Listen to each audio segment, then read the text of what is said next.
February 2014, the sound of a single gunshot rang out into the night and across the Dallas suburb of Coppell, Texas. A confused 911 call eventually brought emergency responders out to the Riverchase apartment complex. There, paramedics found 27-year-old Jonathan Cruz in his bed, covers pulled up to his waist, and dead from a gunshot to the chest. His new girlfriend, who placed the call, was gasping and sobbing uncontrollably. Jonathan's death came as a horrible and shocking blow to everyone who knew him. It would take years to piece together what really happened inside his apartment that night, and questions still remain. Hi everyone, I'm Kevin and welcome to Just Thought Lounge. Here at JTL, we deliver serious, well-balanced coverage of the cases that really make you think. If that sounds like your type of true crime, then you've come to the right place. Today's case is a heartbreaking head-scratcher. The evidence can and has been weighed in support of different theories of the crime. That is, if you believe that a crime took place at all. Let's take a look.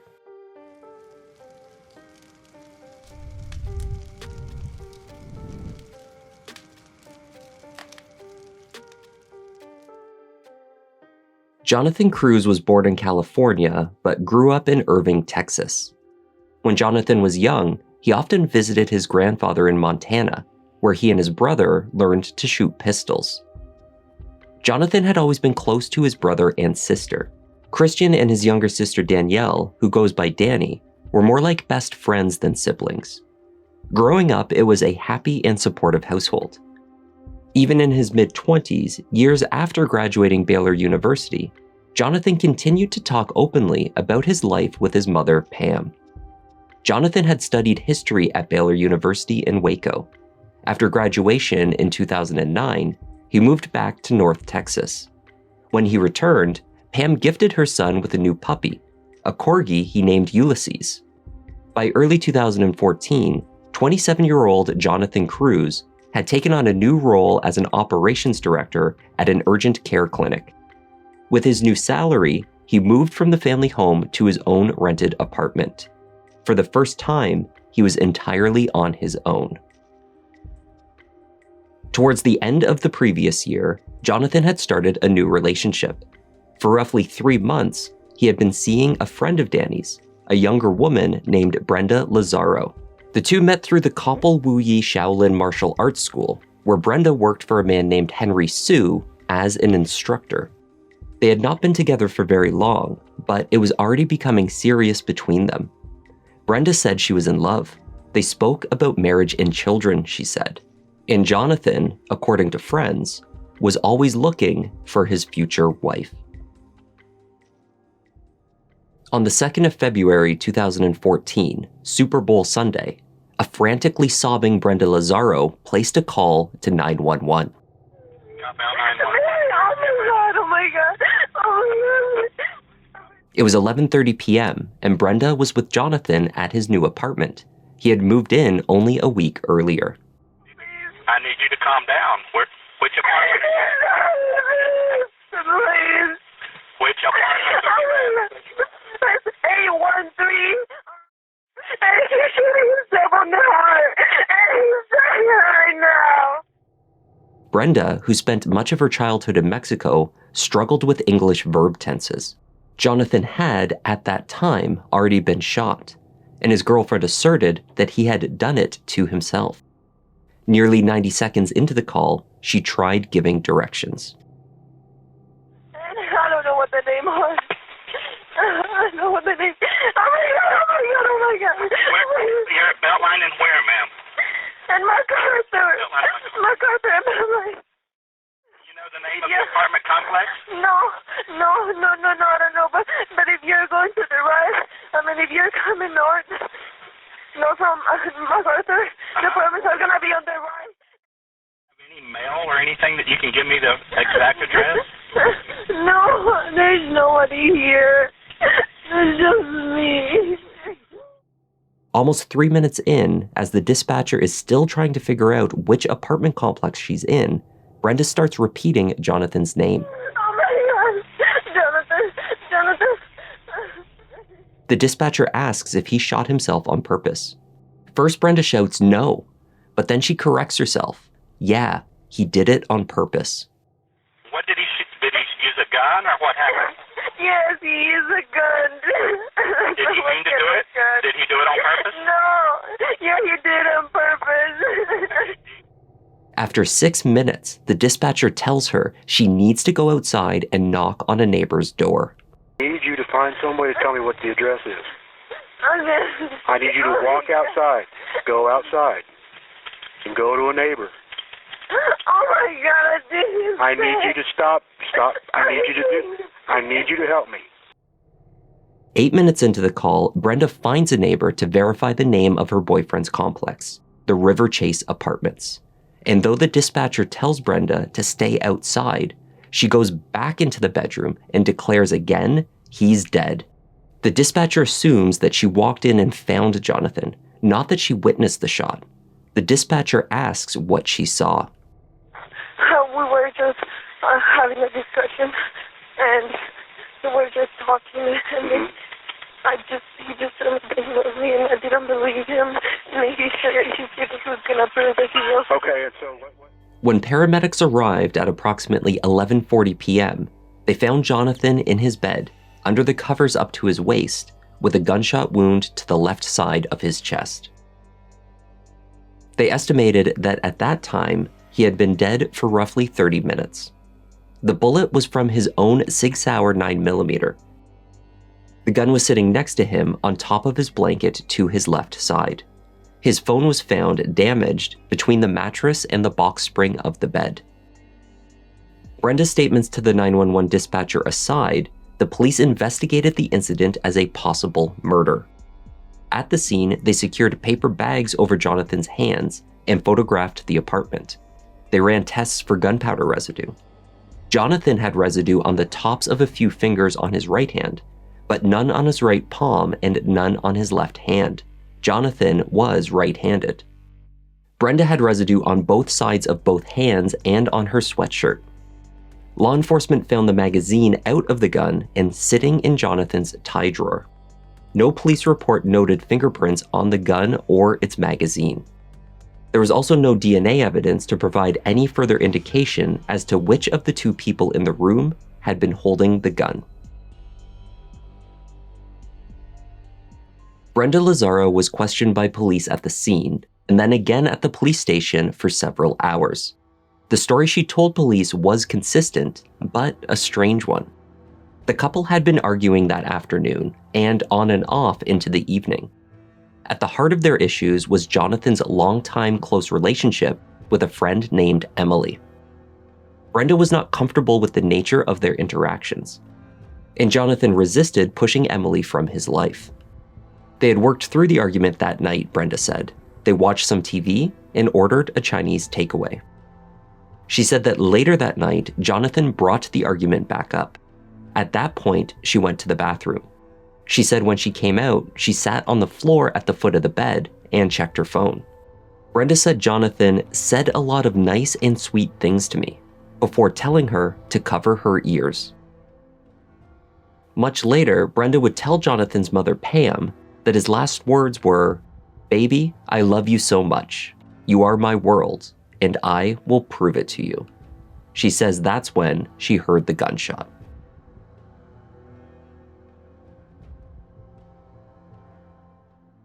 Brenda Lazaro was born in Texas, but moved to Mexico, where her parents were from, when she was 5 years old. When she was a teenager, her family moved back to the US and settled in Irving, where her father worked installing solar panels. According to those close to her in her youth, Brenda had a rough upbringing and an unhappy home life. Brenda also had a history of telling people stories, ones that seemed very unlikely and hard to verify. She had told people that while she was in Mexico, she witnessed a murder. The details varied on different tellings. One of Brenda's best friends recounted that Brenda had been kidnapped with another girl and set free only after the other girl was killed. She told high school friends regularly that she was pregnant, but she never gave birth. After graduation, Brenda went on to earn a Spanish degree from the University of Texas at Austin. She worked as a substitute teacher and began to teach classes at the Wu Yi School in the evenings. It was there that Brenda became close friends with Jonathan's younger sister, Danny Cruz. In late 2013, Jonathan asked his sister's permission to ask out her good friend. Danny consented. Not long after the relationship started, Jonathan and Brenda went out for dinner with two of Jonathan's closest friends, Jacob and Emily. The two were also newly dating at the time. The two couples met at a Chinese restaurant. At the dinner, Brenda was noticeably very quiet. At first, Jacob and Emily thought their friend's new girlfriend was just introverted.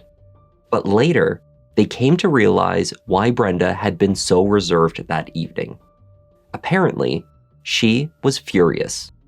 It seems that Jonathan had hugged Emily as a greeting when they first arrived. It was a common gesture for them, as it is for many close friends. The two had never had a romantic relationship, nor had they ever contemplated one.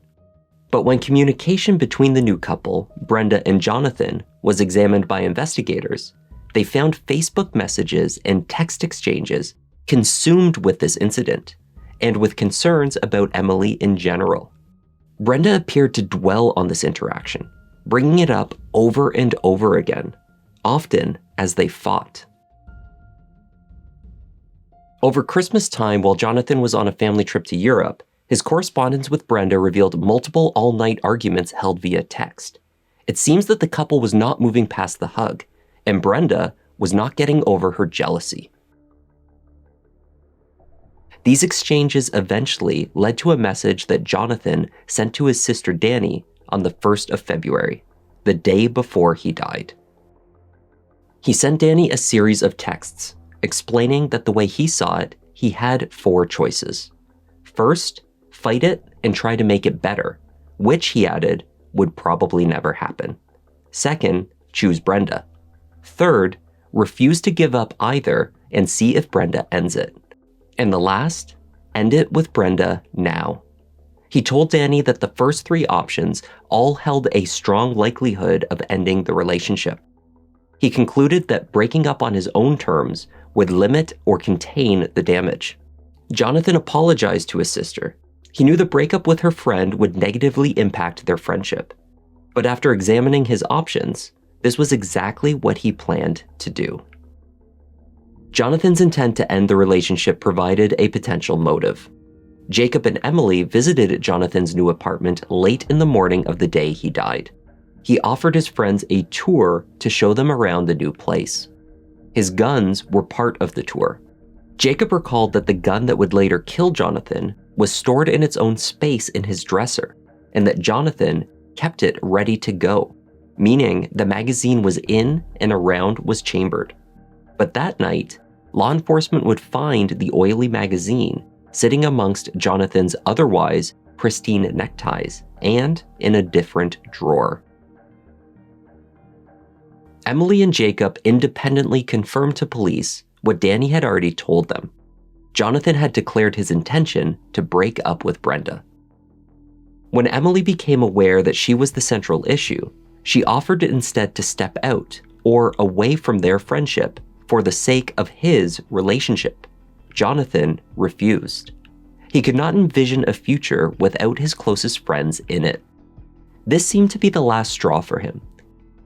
He told Jacob and Emily that he was packing her bag and cleaning her things out of his place. Then, hours later in the day, Emily received a text from Jonathan's cell phone. It was received at 10:52 p.m. and read, "I want to die."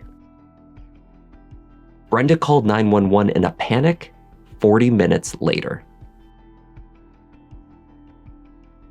Officers interviewed Brenda for hours on the night that Jonathan died, and then they questioned her again in the days that followed. In a search warrant executed the next day, a Coppell police investigator stated that they suspected Jonathan's death was a homicide and referred to the gun found at the scene as a murder weapon. But Brenda Lazaro was never charged. When the autopsy was performed, it cast doubt across the investigation and their working theory. The Dallas County Medical Examiner listed the manner of death as undetermined. It was concluded that the gunshot wound could have been self-inflicted.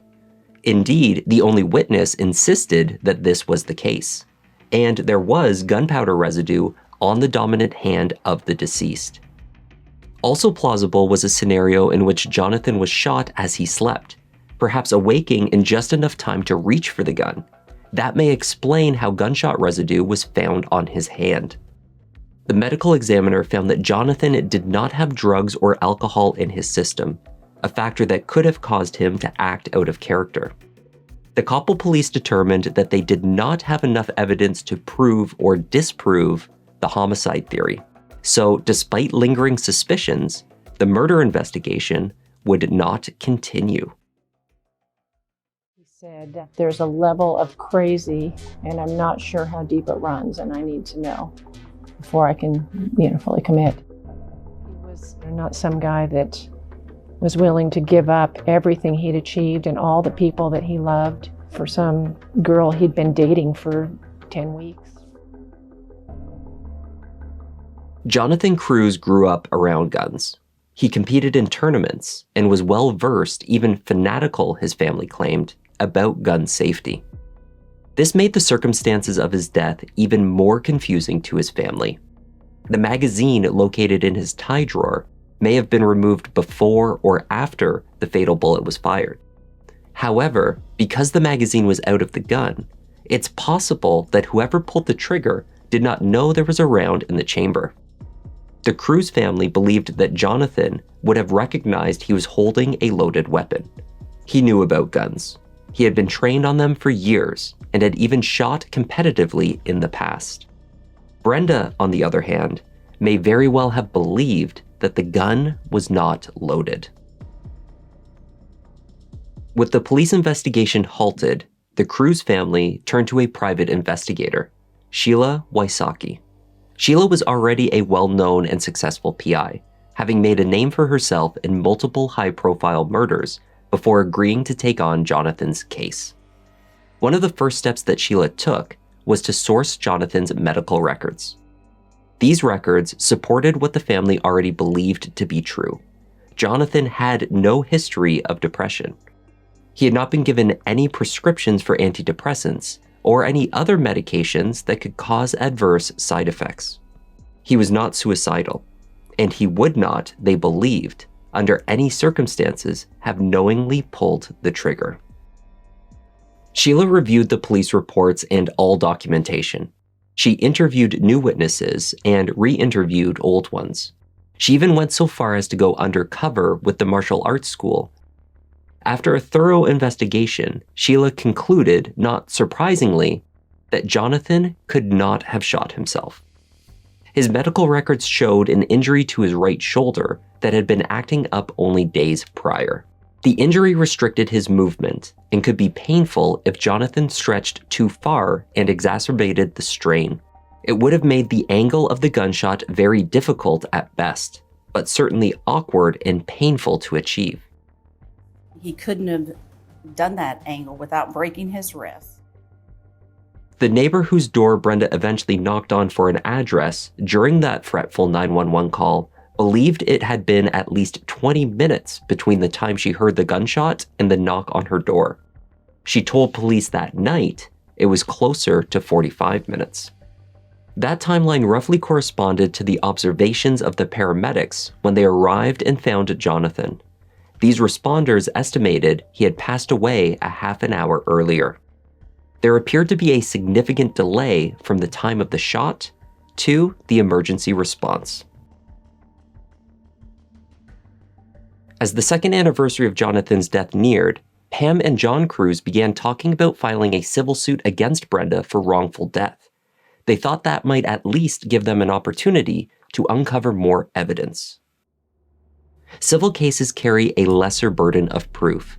Their lawyers would only have to show that a preponderance of the evidence indicated that Brenda was responsible. Jurors were tasked with determining whether the chance that Brenda killed Jonathan was more likely than not. It took years, but in 2022, they moved forward with the civil trial. Sheila Wysocki had developed a theory, one that would be presented with supporting evidence at trial. They believed that Jonathan did tell Brenda Lazaro, now Brenda Kelly, that he wanted to break up and that they fought. Based on texts uncovered in the investigation, the investigator knew from Jonathan's own words that if he and Brenda were in a heated argument, his response would be to disengage and go to sleep. Sheila believed that this is exactly what he did that night. Once Jonathan was asleep, Brenda sent a text message from his phone to Emily and then smashed the phone. They proposed that Brenda then got Jonathan's gun, aimed at his heart, and pulled the trigger. Daryl Robertson, a retired Houston police detective, testified that Jonathan Cruz would have had to contort his body to inflict the wound on the left side of his chest. Jonathan had seen a doctor 2 days prior about the strain to his right shoulder. Robertson said it defies common sense that Jonathan would have pushed through the shoulder pain to put the barrel of the gun to where he was shot. Robertson also pointed to gunshot residue that was found on Brenda's palms, on the backs of her hands, and on her sweater. Fewer gunshot residue particles were found on Jonathan. However, the residue testing may be misleading. Brenda's team argued that crime scene investigators only tested the back of Jonathan's hands. They didn't even test his palms or the clothing he wore, as they did for Brenda. Of course she had more gunpowder residue on her. They tested her more thoroughly. Brenda's attorney, Andrew G., suggested that Brenda was left with gunshot residue on her when she tried to cover the bullet wound to stop the bleeding. He also asserted that the motive may be bogus. There were signs, he claimed, that Jonathan had not broken up with Brenda that night after all. First, they had been together for hours and then ordered takeout at 8 p.m. He was going to bed with her still in the apartment after 11 p.m., which seemed to indicate that he intended her to stay the night. Brenda's attorney questioned if these were in fact the actions of a couple that were breaking up. When Brenda Kelly took the stand, the Cruz family held their breath for what version of the story she would tell. Over the years, they heard variations of her story from different sources. Was Jonathan standing when he pulled the trigger, as she had told Danny? Was Brenda even in the bedroom when the gun went off? Or was she in the living room, as Henry Sue had related to Pam years earlier? Still, others that she worked with at the martial arts school recalled being told by Brenda that she was in the bathroom when the shot was fired. So what was the real story, and would she provide it when under oath? Brenda was asked dozens of questions by the Cruz's attorney over the period of 90 minutes. She did not answer a single question. Brenda Kelly asserted her Fifth Amendment right against self-incrimination to each and every question. The 6-person jury deliberated for about 2.5 hours before reaching a unanimous verdict, even though in a civil case, only 5 votes are needed.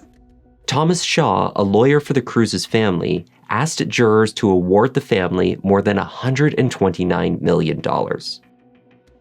The jury decided on $206 million.